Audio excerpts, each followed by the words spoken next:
마태복음 6장 14절 15절 말씀 제가 봉독해 드리겠습니다.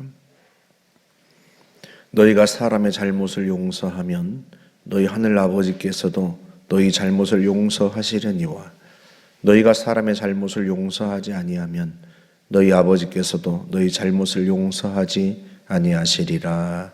아멘. 우리가 주님의 말씀을 얼마나 깊이 새겨듣지 않는지 이 말씀이 증명해 줍니다.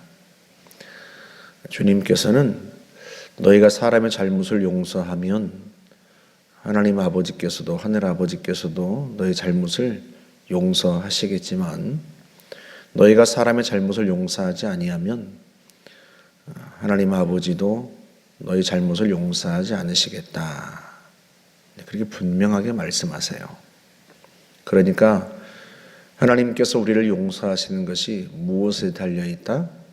내가 내 이웃을 용서하는지 안 하는지에 달려있다는 거예요. 그런데 우리는 우리에게 상처 준 사람, 손해 입힌 사람 용서하지 않으면서 우리는 매일 하나님께 용서를 빕니다. 주님이 분명히 너희가 사람의 잘못을 용서하면 하나님 아버지도 너희를 용서하신다. 그렇게 말씀하셨는데도 불구하고 우리는 내가 하나님 아버지께 용서를 빌기 이전에 누군가를 용서하려고 하지 않아요. 왜 주님께서 기도를 가르쳐 주신 다음에 용서에 관한 말씀을 반복하실까? 주님께서 기도를 가르쳐 주시면서 뭐에 대해서도 기도하라고 가르쳐 주셨는가 하면 용서에 대해서 기도하라고 가르쳐 주시죠. 그 용서를 어떻게 가르쳐 주세요? 우리가 우리에게 죄 지은 자를 사하여 준 것 같이 우리의 죄를 용서하여 주십시오. 우리의 죄를 사하여 주십시오. 그러니까 하나님 아버지께 용서를 구할 때 그 근거가 뭐예요? 나도 누군가를 용서하였습니다. 그러니 그처럼 나를 용서해 주십시오. 이렇게 기도하라 하고 주님께서 바로 앞에서 그 기도문을 가르쳐 주실 때 말씀하신 거예요. 그런데 사람들이 주님의 말씀을 잘 새겨듣지 않아요. 용서하지 않습니다. 사람들을 내 이웃을 용서하지 않아요. 그걸 주님이 아세요. 그래서 용서에 관한 기도를 다시 반복해서 말씀하시는 거죠. 너희가 사람의 잘못을 용서하면 하늘 아버지도 너희 잘못을 용서하시겠지만 너희가 사람의 잘못을 용서하지 아니하면 하늘 아버지께서도 너희를 용서하지 않으신다. 베드로가 이 말씀을 오랫동안 마음에 새겨두었던 모양이에요. 마태복음 18장에 가면 예수님께 이렇게 묻습니다. 주여, 내 형제가 내게 잘못을 범하면 몇 번이나 용서하여 주리이까? 몇 번이나 용서해 주면 됩니까? 7번까지 하오리까? 7번이면 충분합니까? 몇 번 용서해 주면 되냐고 묻는 거죠. 베드로의 생각에는 7번이면 굉장히 훌륭하다 이렇게 생각을 한 거예요. 더 이상은 어떻게 용서하겠는가? 이 베드로의 질문 속에는 뭐가 들어있어요? 우리는 반복해서 똑같은 잘못을 저지른다. 우리는 우리의 잘못을 쉽게 고치지 않는다. 아니, 잘 고쳐지지 않는다. 그게 전제되어 있어요. 베드로 자신을 돌아봐도 내가 누군가에게 잘못을 범했는데 똑같은 잘못을 반복해서 해요. 그 자신을 돌아봐도 그렇고 그래서 예수님께 묻는 거예요. 내 형제가 내게 잘못을 하면 몇 번이나 용서해 주면 됩니까? 똑같은 잘못을 범하지 않더라도 그 형제가 내 친구가 내게 계속 잘못을 하는 거예요. 근데 예수님께서 뭐라고 말씀하세요? 7번을 70번까지라도 하라 하고 말씀하십니다. 그리고는 하나의 비유를 들려주세요. 그게 그 유명한 1만 달란트 빚진 자의 비유죠. 종이 임금에게 1만 달란트를 빚졌어요. 그래서 종을 부릅니다. 그리고는 네 아내도 팔고 네 자식들도 팔고 다 팔아서 갚으라 하고 명령을 내립니다. 임금의 명령이니 누가 거역할 수 있겠어요? 그래서 이 종이 큰일 났지 않습니까? 아내도 종으로 팔고 자식까지 종으로 다 팔면 어떻게 되겠어요? 그래서 내게 참아주십시오. 내가 갚겠습니다. 근데 무슨 수로 갚겠어요? 1만 달란트를. 한 달란트가 6천 데나리온입니다. 달란트는 금전이고 데나리온은 은전이에요. 한 데나리온이 당시 노동자의 하루 품삯입니다. 한 달란트가 6천 데나리온이면 6천일 동안 일을 해야 벌 수 있는 돈이 한 달란트란 뜻이에요. 쉽게 계산하기 쉽게 한 달란트를 지금 노동자의 품삯으로 10만 원으로 잡읍시다. 우리나라 사람들은 훨씬 많이 받죠. 2주 노동자들이 한 10만 원 받는다고 치자고요. 그러면 6천 데나리온이면 얼마예요? 6억이에요, 6억. 한 달란트가 6억입니다. 그럼 1만 달란트는요? 6조입니다, 6조. 이걸 어떻게 갚습니까? 불가능한 일이에요. 이 종이 참아달라고 부탁하지만 갚을 길이 없어요. 그걸 임금도 알아요. 그래서 그를 불쌍히 여겨서 그 모든 빚을 탕감해 줍니다. 이건 임금이 탕감해 주지 않으면 근본적으로 갚을 수 없는 빚이에요. 그 놀라운 은혜를 입은 거죠. 그리고 나갔는데 밖에서 가다가 자기에게 100데나리온 빚진 동료를 만났습니다. 그 동료의 멱살을 잡고 갚으라고 하는데 참아달라고 똑같이 얘기하죠, 자기처럼. 그런데요, 이 사람이 참지 않습니다. 고발해서 감옥에 집어넣어요. 그걸 동료들이 알고 딱하게 여겨서, 누구를 딱하게 여긴 거예요? 감옥에 들어간 그 친구를 딱하게 여겨서 임금에게 이야기를 합니다. 그랬더니 임금이 다시 1만 달란트 탕감해 준 그 종을 불러드립니다. 그리고 이렇게 말해요. 내가 너를 불쌍히 여김같이 너도 네 동료를 불쌍히 여김이 마땅하지 아니하냐. 그러면서요, 탕감해 주었던 빚을 다시 갚으라고 합니다. 그 비유를 왜 들려주었다고요? 베드로가 내 형제가 내게 죄를 범하면 몇 번이나 용서해 줘야 됩니까? 이게 마치 선심을 쓰듯이 하는 이야기란 말이죠.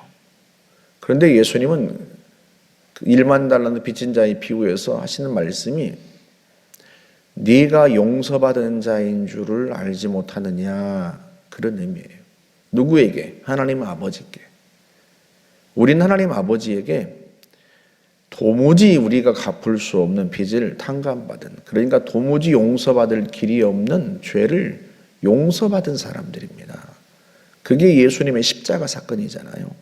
우리의 죄는 하나님의 아들이 예수께서 자신의 생명을 십자가에 내어 놓으심으로써 용서받을 수 있는 그런 죄입니다. 우리가 그 죄를 하나님 아버지께 용서받을 수 있는 길은 없어요. 불가능한 일입니다. 그래서 하나님께서 친히 아들을 징벌하신 거예요. 그 아들의 속죄로 말미암아서 우리가 용서받은 거지, 우리 힘으로는 하나님 아버지께 우리가 지은 죄를 용서받는다는 것은 불가능한 일이에요. 1만 달란트를 갚으려는 것과 똑같아요. 갚을 수 없어요. 그걸 아셔서 하나님께서 우리를 불쌍히 여기신 거예요. 그리고 그 죄값을 친히 담당하신 거죠. 우리는 그 용서받은 사람들입니다. 그런 용서를 받은 사람들이기 때문에 지금 예수님께서 이걸 요구하시는 거예요. 산상수훈은 근본적으로 제자들에게 하신 말씀입니다. 다시 말하면 거듭난 성도들에게 하시는 말씀이에요. 자연인의 상태로는 누군가를 용서한다는 게 불가능한 일입니다. 우리는 내가 남에게 끼친 손해는 생각하지 않고요. 남이 나에게 끼친 손해에만 분노하는 사람들이에요. 내가 누군가에게 상처 준 건 생각하지 않고요. 누군가가 내게 상처 준 것만 생각하며 분노하고 억울해하는 사람들입니다. 인간은 근본적으로 자기 중심적인 그 죄성을 갖고 있어요. 그래서 사실은 우리가요, 누군가를 용서한다는 것은 불가능한 일입니다. 자기 중심적인 사람이, 이기적인 사람이, 자기밖에 모르는 사람이 누구를 용서하겠어요?